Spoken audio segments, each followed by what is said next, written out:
The party is seated around a table in a tavern, and it's painful to watch this old man with this cane walking up to the table. His arms and legs are obviously twisted with arthritis. You can see the fingers and knuckles of his hands are just inflamed from the painful condition. And he comes up and to the party and asks if he can sit down.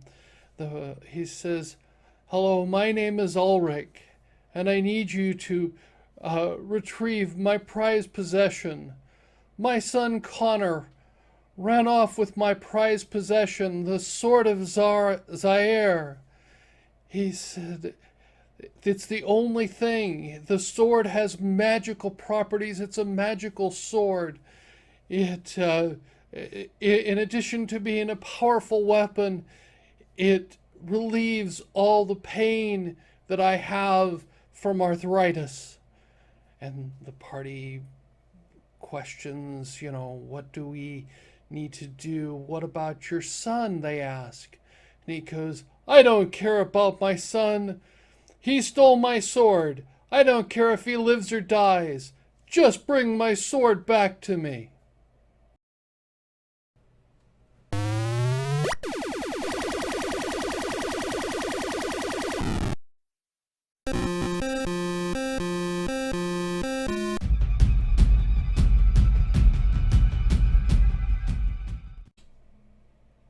Zier rode his mighty steed into the small town.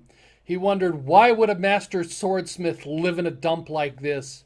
He was about to turn around and go back to civilization when he saw her. Her flaxen hair sparkled in the light as she gathered cuttings from the herb garden.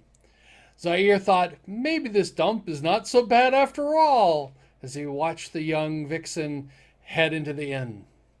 Zier tied up his horse and entered the inn, his quest for a new sword almost forgotten. The beer was sour and the food mediocre, but it was full of flavor due to the fresh herbs. Zier rented a room for the week. The innkeeper was grateful for the business, but he was wary of the tall, handsome warrior who kept eyeing his young daughter, Alicia. Zier learned from the innkeeper that Nello, the master swordsmith, lived a few houses south of the inn. As Alicia cleared his dishes, he whispered, "Meet me in my room tonight." Flattered but frightened, the young maiden whispered, "No." Almost running, she fled into the kitchen with the dishes. The next morning, Zier walked into the swordsmith shop. Zier explained to the master he wanted a new magical sword. He wanted an elaborate long sword with gold filigree encrusted with jewels engraved with runes of power. The negotiations began, and Zier and Nello extended throughout the day.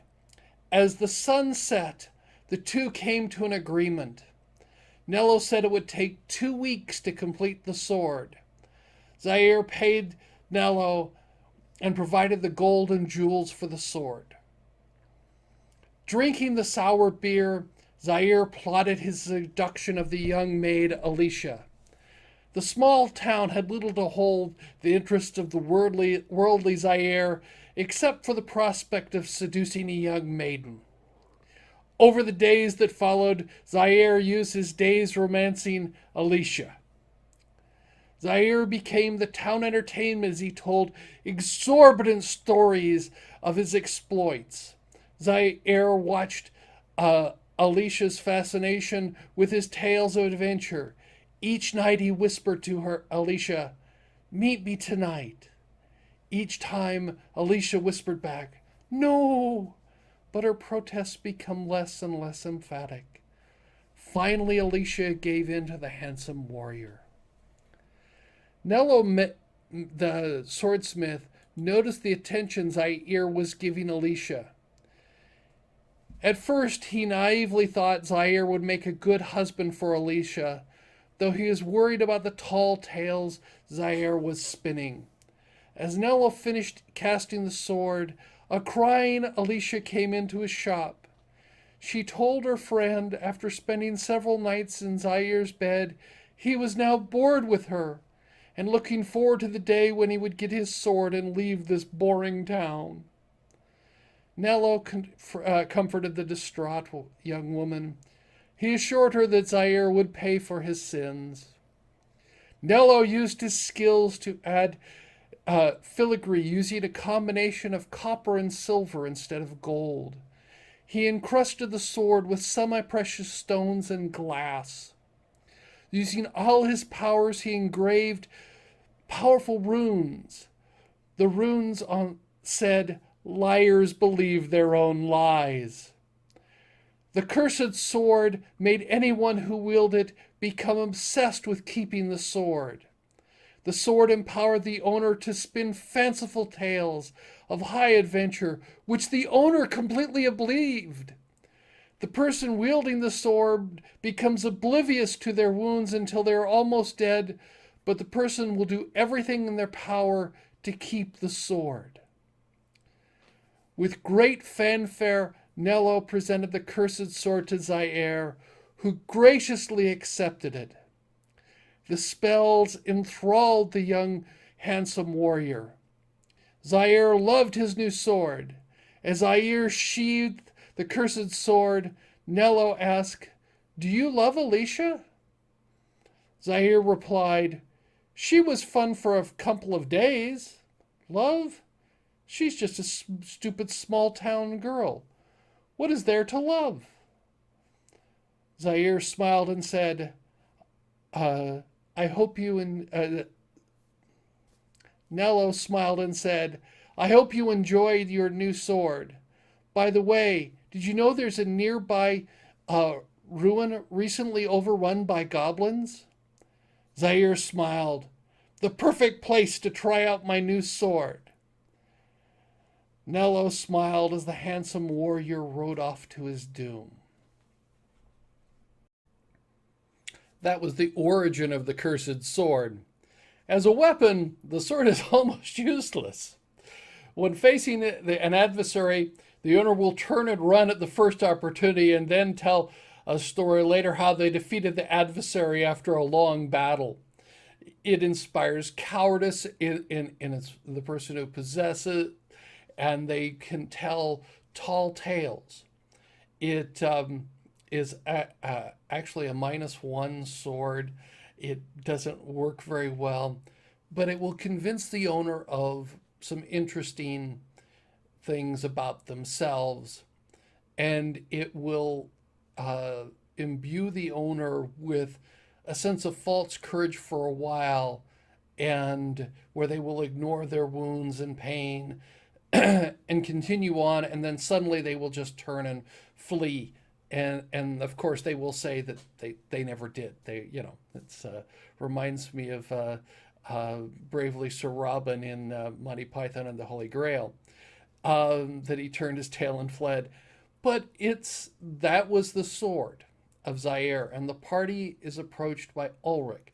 Now, Ulric, somewhere along the line, at one point in time, was a young adventurer and found the sword.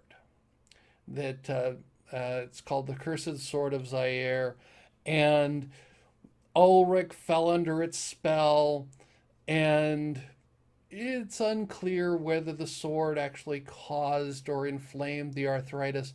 But when he wielded the sword, because of the way it convinces you to ignore your pain, that it actually is very helpful for someone in Ulric's condition with terrible arthritis, that they're convinced that they're in great fighting shape, and they're bold and bustrous, even though they're worthless as a fighter, and even more so because they are dealing a weapon that is cursed and doesn't work very well. So when Ulric's son Connor, hearing the stories that his father told about the wonderful adventures with this sword, he steals it and runs off.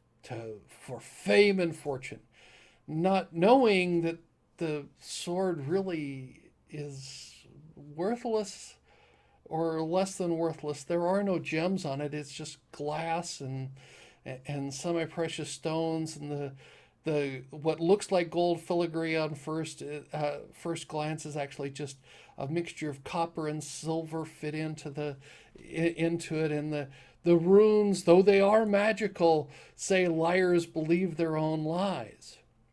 So Connor has stolen his sword and heads off, and he manages to head off to a small town and runs into a small tavern.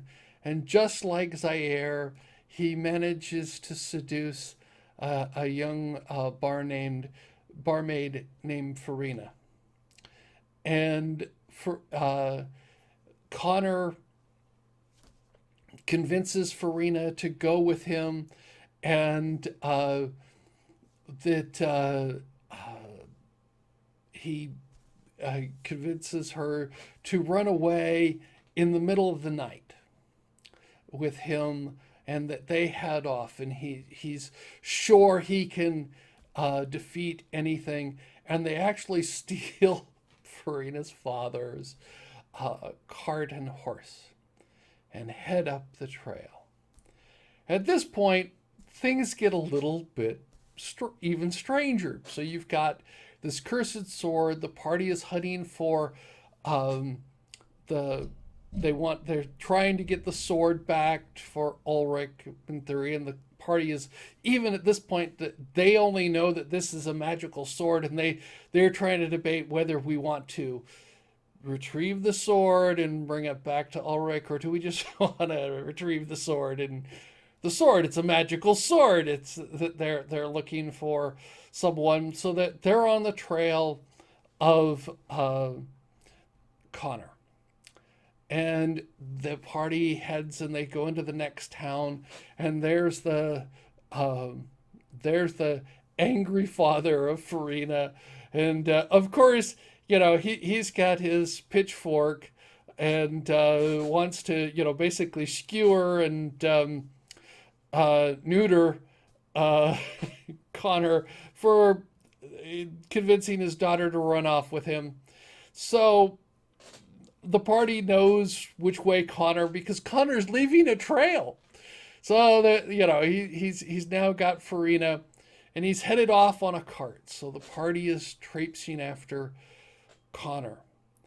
Well, unbeknownst to either the party or to Connor, a band of thieves have stumbled upon the perfect place for a ambush.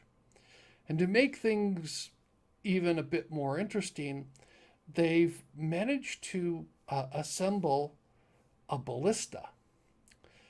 And so the trail comes by this, and what the party has found is they found this old abandoned, or what they think is abandoned, silver mine of an old dwarf named Studir. And the entrance to the mine is somewhat hidden, but the trail goes past, the road goes past that. And so you've got the cliffs, the mountain cliffs on the other side, with this hidden cave entrance on one side. And on the other side, there's a bit of a swampy area, and there's a lot of trees. And in the trees, they've hidden this ballista. And so what happens is they're doing well. Merchant comes by, they tell them to halt, and if they don't, they put a ballista bolt into the cart. And they're pretty good at aiming, and they can, stuff the bolt through the side of the cart and basically stop one of the wheels by putting a ballista bolt through there. And that way, now they've got the cart, they've got the the contents. They can empty the contents of the cart and take it into this hidden cave, this mine, which they're using as their holdout. And they can then take what's left of the cart. If they don't want to, they can take the horse, but they can take the cart, and they can, if they destroyed it, and they can basically push it over in the swamp and let it sink and drift off. And so they've got a perfect spot. This is the spot where you have Connor and Farina heading past this spot, and at this point, the leader of Ulric, has them attack and capture Connor and Farina. So they're holed up. So they're taken in and put in cages. They've got cages in this the lost silver mine of Studir. So the party at this point in time is comes up to this, and of course you have the bandits tell them to put down their weapons. This is the adventure. This is the start of the real hardcore adventure. They've heard stories of Connor, and they've heard his wild tales that he's told as they've been tracking Connor, and they know that Connor's got a young lady with him now who is following him along, and they're coming up here, and so they're expecting one thing, and out pops some bandits with a ballista, and they take a shot, and I actually somewhere, and I'd have to find it, but I couldn't find it easily, was that this is on somewhere on some of the YouTube videos, because it was I recorded this one. This was one of the earlier adventures in the world of Tiglath, and they party does what the party does best. Of course, they attack the guy with the ballista, and they manage to off him. But meanwhile, there's the party on the other side. Now, that's hiding in the cave. So they manage to come in and find the entrance to the cave. Now, they offed the guy who's able to build whose name was Tristan, who was able to put together or knock together and repair an old broken down ballista. And so you've got Reiki and Gordon and Samuel, but those are the characters in the mine. Now, Gorton is a huge half ogre, and Gorton, in the back of the farther back in the mine, Gorton has a set of chicken coops, and Gorton loves his chickens, and he loves chicken, and he all his chickens are named, and all his chickens are his proud possession, and he eats some of them, but he knows all the chickens by name. Every chicken has a name, and every chicken is special to Gorton.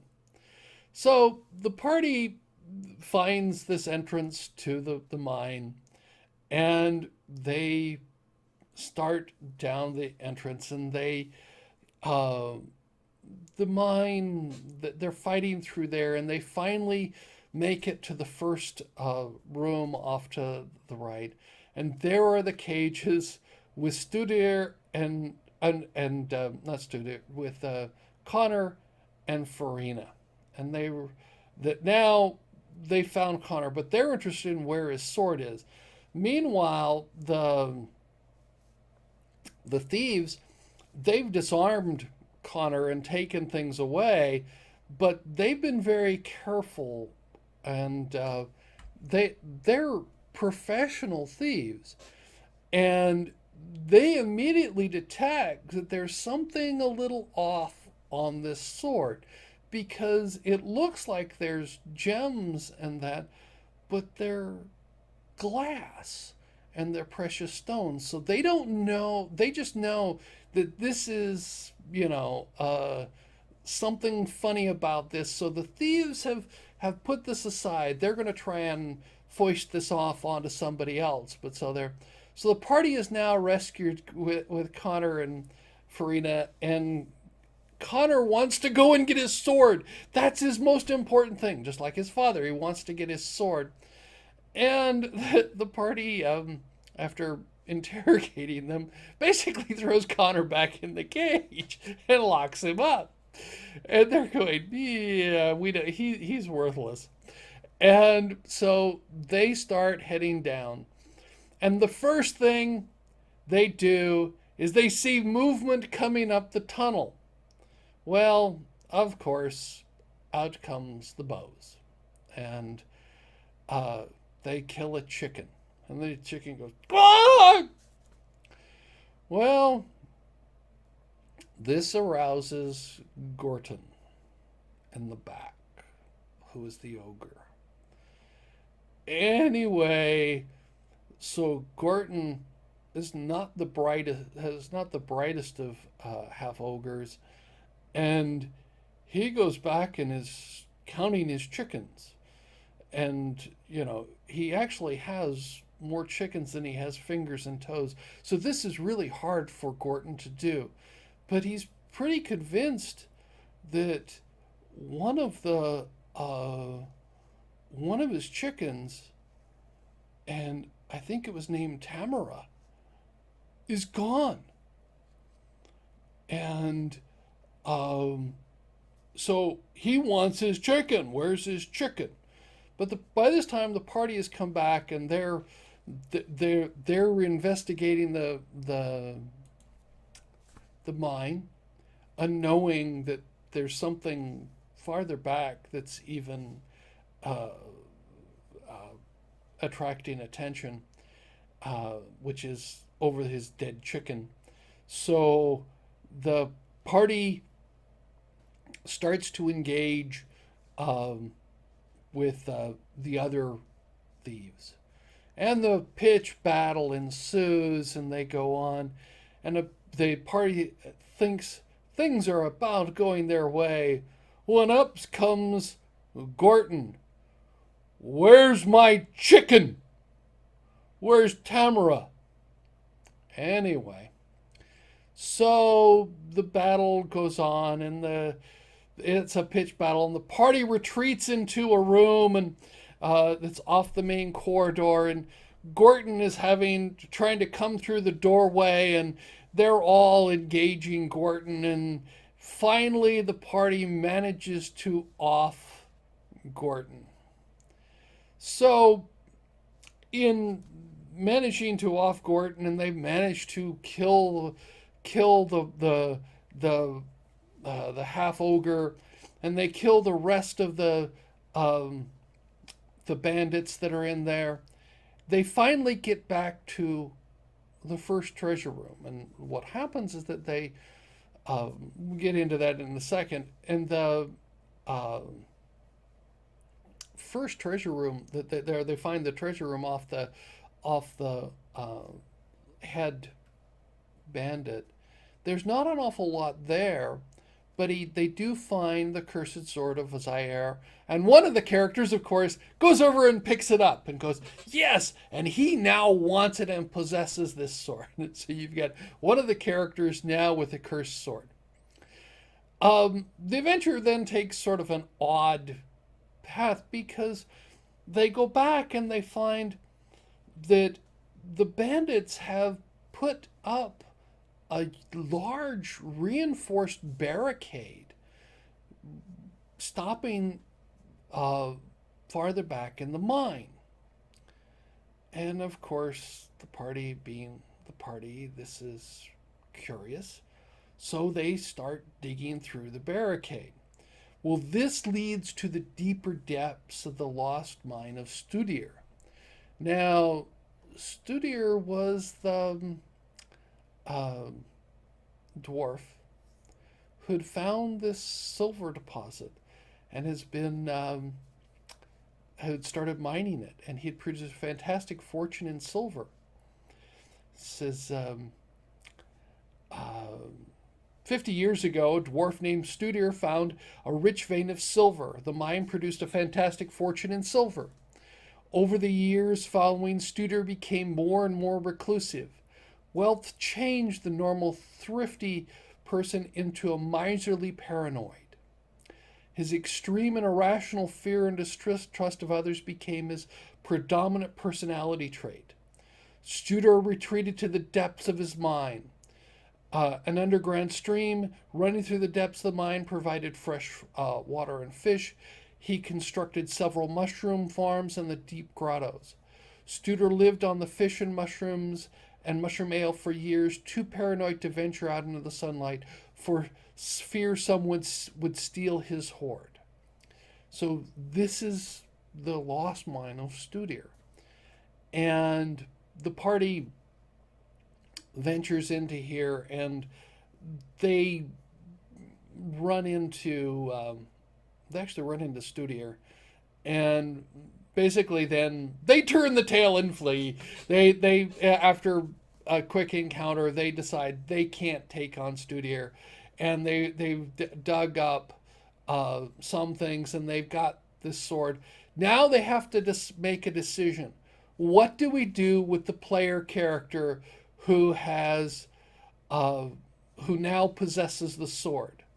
So basically, they grapple their own party member and tie him up and head back to town, hoping that Ulric will know how to take the sword away.